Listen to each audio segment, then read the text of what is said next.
Suara angin sepoi-sepoi mengiringi langkah pelan seorang wanita muda berusia 28 tahun di lorong-lorong rumah sakit yang dingin. Matanya sembab, tangannya gemetar memegang amplop putih yang sudah agak kusam. Di ujung lorong itu, sebuah kamar rawat inap kosong menanti, tempat di mana ibunya telah berpulang 3 hari yang lalu. Namanya Sari, gadis sederhana yang selama ini hidup dalam bayang-bayang keluarga yang tampak sempurna. Tapi hari ini, amplop yang diberikan perawat kepadanya akan mengubah segalanya. Amplop berisi surat terakhir dari almarhum ibunya, Ibu Ratna. Dengan tangan bergetar, Sari membuka amplop itu. Tulisan tangan ibunya yang familiar menyapa matanya yang sudah basah oleh air mata.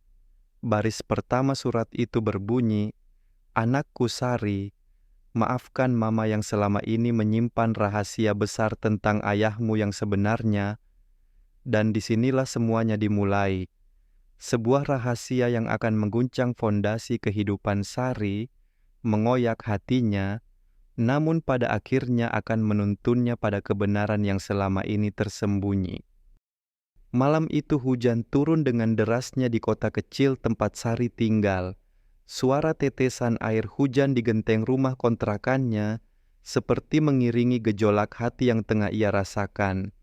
Sari duduk termangu di meja makan yang sederhana, surat ibunya terbentang di hadapannya. Selama 28 tahun hidupnya, Sari percaya bahwa ayahnya, Pak Bambang, adalah seorang supir angkot yang meninggal dalam kecelakaan saat ia masih kecil. Ibunya selalu bercerita dengan mata berkaca-kaca tentang sosok ayah yang baik hati, tapi tidak beruntung. Namun surat ini mengungkapkan kebenaran yang sangat berbeda. Ayah kandungmu bukanlah Pak Bambang, anakku. Ayahmu adalah seorang pengusaha kaya raya, bernama Hartono Wijaya. Dia sudah menikah dan memiliki keluarga ketika Mama mengenalnya 29 tahun yang lalu. Mama hanya seorang pembantu di rumahnya yang kemudian terjebak dalam perasaan yang tidak seharusnya ada. Tangan Sari bergetar membaca kalimat demi kalimat. Air mata jatuh membasahi kertas surat, membuat sebagian tinta menjadi blur. Namun ia terus membaca, hatinya seperti tercabik-cabik. Ketika Mama hamil, dia menyuruh Mama pergi. Dia memberikan sejumlah uang dan meminta Mama untuk tidak pernah menghubunginya lagi. Mama menerima uang itu karena Mama tidak punya pilihan lain. Dengan uang itu, Mama pindah ke kota ini dan membesarkanmu sendirian. Sari bangkit dari kursinya dengan napas tersengal-sengal. Semua yang ia percaya selama ini runtuh dalam sekejap. Ternyata selama ini ia adalah anak haram, anak yang tidak diakui, anak yang ayahnya membuang begitu saja karena malu dan takut kehilangan nama baik keluarganya. Tapi yang membuat hati Sari semakin panas adalah kalimat terakhir dalam surat ibunya. Sekarang ayahmu sudah menjadi pengusaha yang sangat sukses. Dia memiliki perusahaan besar dan tinggal di Jakarta. Anaknya dari istri sahnya, Dimas Wijaya, baru saja menikah dengan gadis cantik bernama Laras. Mama pernah melihat berita pernikahannya di koran. Sari meremas surat itu dengan kuat. Di dadanya bergemuruh amarah yang sudah lama terpendam tanpa ia sadari. Selama ini ia hidup susah, harus bekerja keras sebagai kasir di minimarket untuk menyambung hidup. Ia tidak bisa kuliah karena tidak ada biaya. Sementara itu, ayah kandungnya hidup mewah dan anaknya yang sah bisa menikah dengan mewah. Malam itu Sari tidak bisa tidur. Otaknya terus berputar memikirkan satu hal. Ia akan ke Jakarta. Ia akan menemui ayah kandungnya dan menuntut pengakuan yang selama ini tidak pernah ia dapatkan. 2 minggu kemudian, dengan tabungan yang sangat terbatas, Sari naik bus ekonomi menuju Jakarta. Perjalanan 12 jam itu terasa seperti selamanya bagi Sari yang gelisah. Di tangannya, ia memegang alamat kantor Hartono Wijaya yang ia dapatkan dari internet setelah googling berkali-kali. Gedung bertingkat 20 itu menjulang tinggi, berkilau di bawah sinar matahari, Jakarta yang terik. PT Wijaya Makmur Sejahtera tertulis dengan huruf emas besar di depan lobi. Sari menelan ludah, jantungnya berdegup kencang. Pakaiannya yang sederhana terlihat sangat kontras dengan kemewahan gedung itu. Security di lobi menatap Sari dengan pandangan mencurigakan. Gadis kampungan dengan tas kresek dan sepatu sandal jepit di tengah gedung mewah memang terlihat janggal. "Mau ketemu siapa, Neng?" tanya security itu dengan nada meremehkan. Saya mau ketemu Pak Hartono Wijaya," jawab Sari dengan suara bergetar. Security itu tertawa. "Pak Hartono, Big Boss, Neng pikir bisa ketemu begitu saja? Punya janji?" "Tidak, tapi ini penting." Saya anaknya. Kalimat itu membuat security terdiam sejenak, lalu tertawa lebih keras. "Anaknya? Anak Pak Hartono kan cuma Dimas. Jangan ngawur ya, Neng. Pergi sana sebelum saya panggil satpam." Hati Sari seperti tertusuk. Penghinaan pertama yang ia terima belum seberapa dibandingkan dengan apa yang akan ia hadapi kemudian. Setelah 3 hari berkeliling Jakarta dan mencari cara untuk bertemu ayah kandungnya, akhirnya Sari mendapat kesempatan. Ia mengikuti Hartono Wijaya yang sedang sarapan di sebuah hotel mewah di kawasan Sudirman. Dengan nekat, ia menghampiri meja si pengusaha kaya itu. Hartono Wijaya adalah pria berusia sekitar 57 tahun. Rambut setengah ubanan, tubuh tegap, dan wajah yang berwibawa. Saat melihat Sari menghampiri mejanya, alisnya berkerut. "Maaf Pak, saya Sari. Saya anak Ibu Ratna yang dulu bekerja sebagai pembantu di rumah Bapak." Wajah Hartono langsung berubah. Matanya melebar, wajahnya memucat. Sendok yang dipegangnya jatuh ke piring dengan bunyi nyaring. Beberapa tamu hotel menoleh ke arah mereka. "Kamu? Siapa?" bisiknya dengan suara parau. "Saya anak Bapak. Mama saya sudah meninggal 3 minggu lalu. Sebelum meninggal, Mama memberikan surat ini." Sari menyodorkan surat ibunya. Tangan Hartono bergetar saat menerimanya. Matanya membaca dengan cepat, dan semakin lama wajahnya semakin pucat. Ini tidak mungkin. Ratna sudah berjanji tidak akan menghubungiku lagi. Mama memang tidak pernah menghubungi Bapak, tapi sekarang Mama sudah tiada, dan saya berhak tahu kebenaran." Hartono bangkit dari kursinya, meraih lengan Sari dengan kasar. "Ikut aku, jangan buat onar di sini." Mereka berdua keluar dari hotel dan masuk ke dalam mobil mewah Hartono. Di dalam mobil yang sunyi itu, sang ayah akhirnya angkat bicara. "Apa maumu?" tanyanya dengan nada dingin. "Saya cuma mau diakui sebagai anak Bapak. Saya mau Bapak bertanggung jawab." Hartono tertawa pahit. "Bertanggung jawab? Sudah 28 tahun berlalu. Kamu pikir bisa datang begitu saja dan merusak kehidupanku?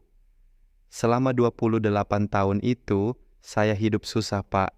Mama sakit-sakitan karena harus bekerja keras membesarkan saya sendirian. Itu bukan salahku. Aku sudah memberikan uang pada ibumu dulu."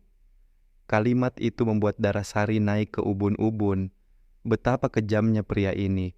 Memberikan uang lalu merasa sudah bebas dari tanggung jawab. "Bapak ini tidak punya hati ya? Saya anak kandung Bapak. Dengar ya anak, aku tidak akan pernah mengakui kamu. Aku sudah punya keluarga yang bahagia. Istriku, anakku Dimas, semuanya tidak tahu tentang masa laluku, dan akan aku pastikan mereka tidak pernah tahu."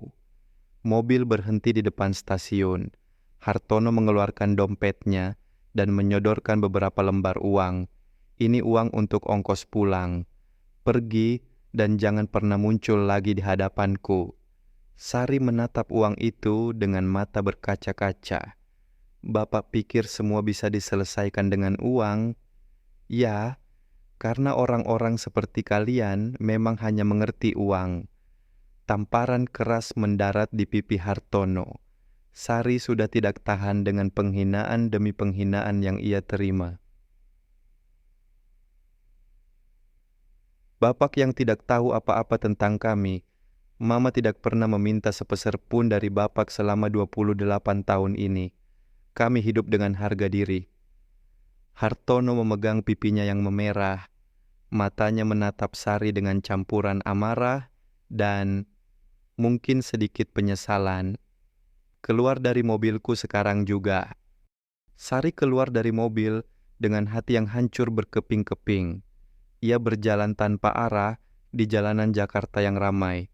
Air matanya mengalir deras, tapi kali ini bukan hanya karena sedih. Ada api amarah yang membara di dadanya. Ia tidak akan menyerah, tidak akan pulang dengan tangan kosong dan harga diri yang diinjak-injak. Dengan nekat, Sari mencari tahu alamat rumah keluarga Wijaya. Ia menggunakan sisa uangnya untuk naik ojek online menuju kompleks perumahan elite di Jakarta Selatan. Mantitawa, rumah keluarga Wijaya adalah mansion besar bergaya minimalis modern. Halaman yang luas dengan taman yang indah, kolam renang, dan garasi yang berisi beberapa mobil mewah. Sari berdiri di depan pagar besi yang tinggi, menatap kemewahan yang tidak pernah ia bayangkan sebelumnya. Jadi seperti inilah hidup yang seharusnya bisa saya rasakan, gumamnya dengan pahit. Saat sedang terpaku menatap rumah itu, sebuah mobil sedan putih masuk ke halaman. Dari mobil itu, turun sepasang suami istri muda. Pria berusia sekitar 30 tahun, dengan penampilan rapi, dan wanita cantik berusia sekitar 25 tahun. Hati Sari berdegup kencang. Ia tahu siapa mereka. Dimas Wijaya dan istrinya Laras, kakak tirinya dan adik iparnya. Dengan memberanikan diri, Sari menekan bel rumah. Seorang pembantu membuka pintu. "Ada yang bisa dibantu, Neng?" Saya mau ketemu sama Pak Dimas dan Bu Laras." Tidak lama kemudian pasangan muda itu keluar. Dimas mengenakan kaos santai dan celana kain, sementara Laras terlihat anggun dengan dress rumahan yang mahal. "Ada apa ya?" tanya Dimas dengan ramah. Sari menarik napas dalam-dalam. Ini saat yang paling menentukan. "Perkenalkan, saya Sari. Saya adik kandung Mas Dimas." Suasana mendadak hening. Dimas dan Laras saling bertatapan dengan bingung. "Adik kandung? Maksudnya gimana?" tanya Laras dengan nada waspada.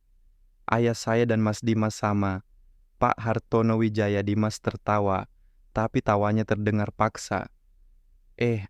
Mungkin ada salah paham deh. Papa saya cuma punya satu anak, yaitu saya. Dan mama saya cuma punya satu anak juga.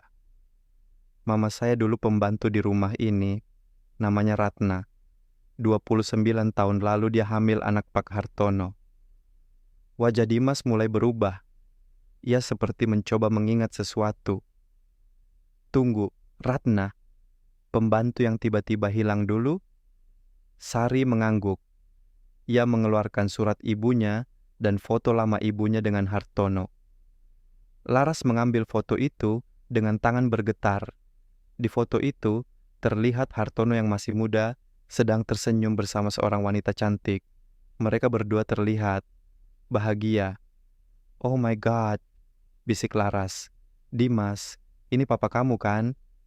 Dimas merebut foto itu. Matanya membelalak. Tidak ada yang bisa menyangkal lagi. Itu memang ayahnya. "Masuk dulu," kata Dimas dengan suara parau. "Kita bicarakan di dalam." Di ruang tamu yang mewah, Sari menceritakan seluruh kisahnya, bagaimana ibunya hidup dalam kesulitan, bagaimana ia harus bekerja keras sejak kecil, bagaimana ibunya meninggal dengan menyimpan rahasia selama puluhan tahun. Dimas terduduk lemas di sofa, wajahnya pucat, tangannya bergetar. "Jadi selama ini, Papa punya anak lain dan kami tidak tahu. Yang lebih parah lagi, tambah Laras dengan suara bergetar, Papa membiarkan anak kandungnya hidup susah selama 28 tahun. Air mata mulai mengalir di pipi Laras. Wanita yang sudah ia anggap sebagai ayah mertua yang sempurna, ternyata menyimpan rahasia kelam seperti ini. "Sari, aku minta maaf," kata Dimas dengan suara serak. "Aku minta maaf atas nama keluarga kami."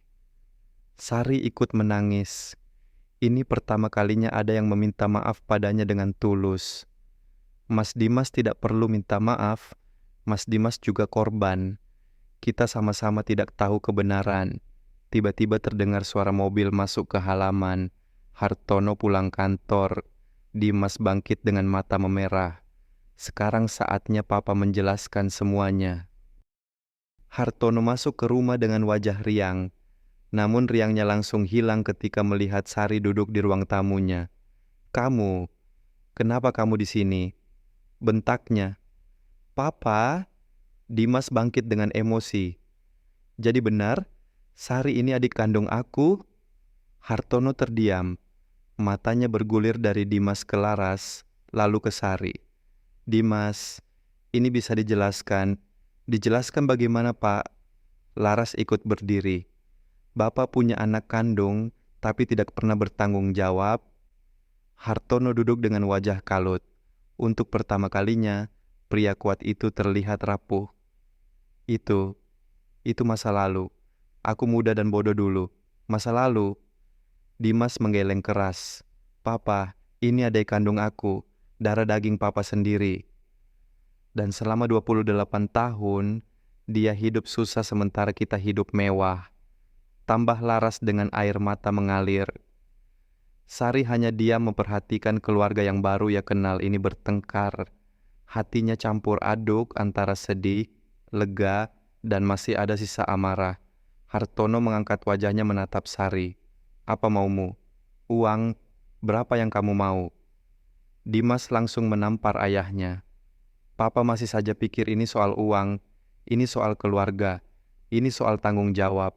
Laras menghampiri Sari dan memeluknya. "Sari, dari sekarang kamu adik kandung aku juga. Kamu keluarga kami." Air mata Sari pecah. Pelukan hangat dari kakak ipar yang baru ia kenal ini begitu tulus. 3 hari kemudian, saat situasi sedikit mulai tenang, Dimas datang ke hotel tempat Sari menginap dengan wajah pucat.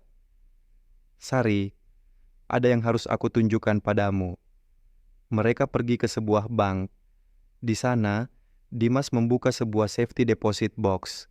Di dalamnya ada tumpukan surat dan dokumen lama. "Aku menemukan ini di lemari Papa yang terkunci. Ternyata Papa menyimpan semua surat dari mama kamu." Sari mengambil surat-surat itu dengan tangan bergetar. Puluhan surat dari ibunya kepada Hartono selama bertahun-tahun. Surat yang tidak pernah dibalas. Surat pertama, "Mas Tono, Ratna melahirkan anak perempuan cantik. Dia mirip sekali dengan Mas. Namanya Sari." Surat ketiga, "Sari sudah bisa jalan, Mas. Dia sering nanya tentang Papa. Aku tidak tahu harus bilang apa." Surat ke-10, "Sari masuk SD, Mas. Dia anak yang pintar. Sayang sekali Mas tidak bisa melihatnya tumbuh." Surat ke-20, "Sari sakit keras, Mas. Aku butuh biaya rumah sakit, tapi aku tidak mau minta tolong pada Mas. Aku cuma mau Mas tahu kalau anak Mas sedang sakit." Dan puluhan surat lainnya. Semua berisi cerita tentang Sari yang tumbuh tanpa ayah, tentang perjuangan ibunya, tentang kerinduan seorang wanita yang masih mencintai pria yang telah meninggalkannya. Surat terakhir tertanggal 3 tahun lalu. "Mas, dokter bilang aku sakit keras. Mungkin tidak lama lagi. Aku cuma mau Mas tahu kalau aku tidak pernah menyesal melahirkan Sari. Dia adalah anugerah terbesar dalam hidupku.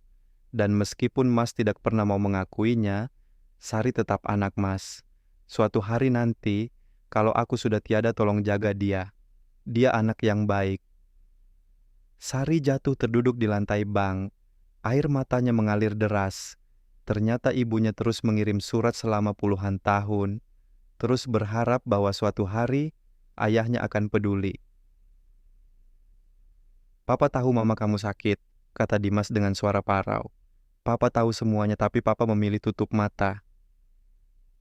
Di bagian bawah kotak, ada sebuah dokumen legal, surat wasiat yang dibuat Hartono 5 tahun lalu. Dimas membacanya dengan suara bergetar. "Apabila suatu hari anak kandung saya dari Ratna datang dan mencari saya, berikan dia 30% dari seluruh harta kekayaan saya. Ini adalah bentuk tanggung jawab saya yang terlambat." Malam itu, seluruh keluarga Wijaya berkumpul di ruang makan. Hartono duduk dengan wajah tua dan lelah. Di hadapannya, Sari, Dimas, dan Laras duduk dengan perasaan campur aduk. "Sari," kata Hartono dengan suara parau. Papa minta maaf. Papa sudah jadi ayah yang tidak berguna selama 28 tahun." Sari menatap ayah kandungnya. Pria yang dulu terlihat begitu kuat dan angkuh, kini tampak rapuh dan penuh penyesalan. "Papa takut kehilangan keluarga papa. Papa takut istri papa tahu. Papa pengecut yang hanya memikirkan diri sendiri." Air mata mulai mengalir di pipi pria tua itu. "Tapi setiap hari papa memikirkan kamu. Setiap surat mama kamu papa baca. Papa tahu ketika kamu sakit, papa tahu ketika kamu kesulitan, tapi papa tetap memilih tidak berbuat apa-apa." Dimas mengepalkan tangannya mendengar pengakuan ayahnya. "Papa adalah ayah terburuk di dunia," lanjut Hartono. "Papa sudah menyanyiakan kesempatan melihat anak kandungnya tumbuh besar."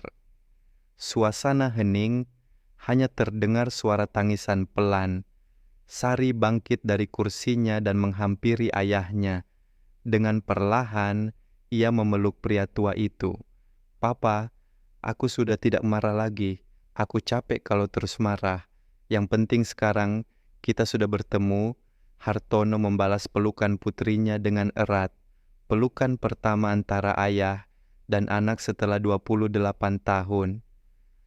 "Maafkan papa, anak, maafkan papa." Dimas dan Laras ikut berdiri dan memeluk mereka. Untuk pertama kalinya, keluarga yang tercerai-berai ini berkumpul dengan utuh. 1 tahun kemudian, Sari sudah tinggal di Jakarta. Ia kuliah dengan biaya dari ayahnya dan bekerja paruh waktu di perusahaan keluarga.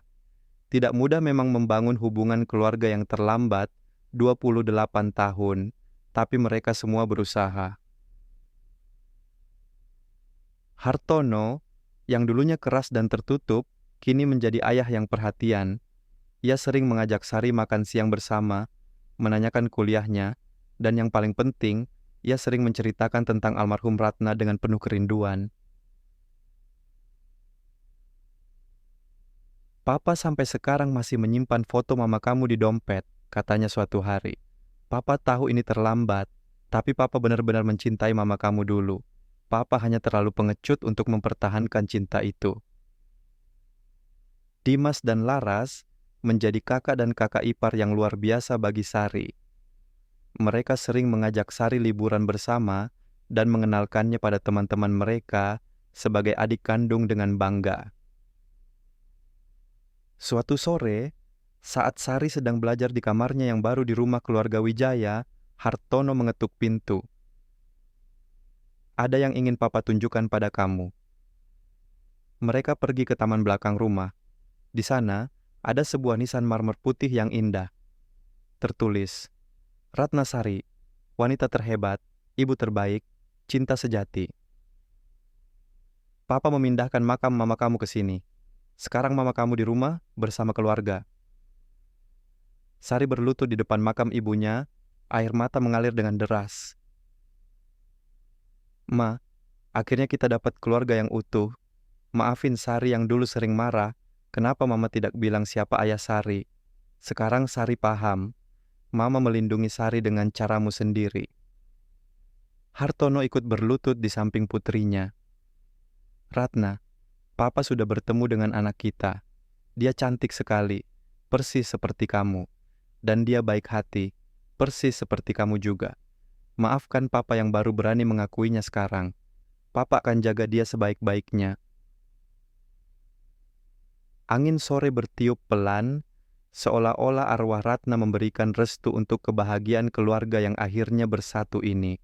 Dan disinilah cerita kita berakhir, tentang sebuah keluarga yang tercerai karena kesalahan masa lalu, tapi bersatu kembali karena kekuatan cinta dan pengampunan. Tentang seorang ibu yang rela mengorbankan segalanya untuk anaknya, dan tentang seorang ayah yang akhirnya menemukan keberanian untuk bertanggung jawab meski terlambat 28 tahun. Karena pada akhirnya, cinta sejati dan keluarga akan selalu menemukan jalan untuk bersatu kembali. Tidak peduli berapa lama waktu yang terlewat, tidak peduli seberapa dalam luka yang menganga. Ketika hati sudah siap untuk memaafkan, keajaiban akan datang. Dan Sari, ia akhirnya mendapatkan apa yang selama ini ia cari. Sebuah keluarga yang utuh, seorang ayah yang mengakuinya, dan yang terpenting, kedamaian dalam hatinya. Surat terakhir dari Mama tidak hanya mengungkap rahasia masa lalu.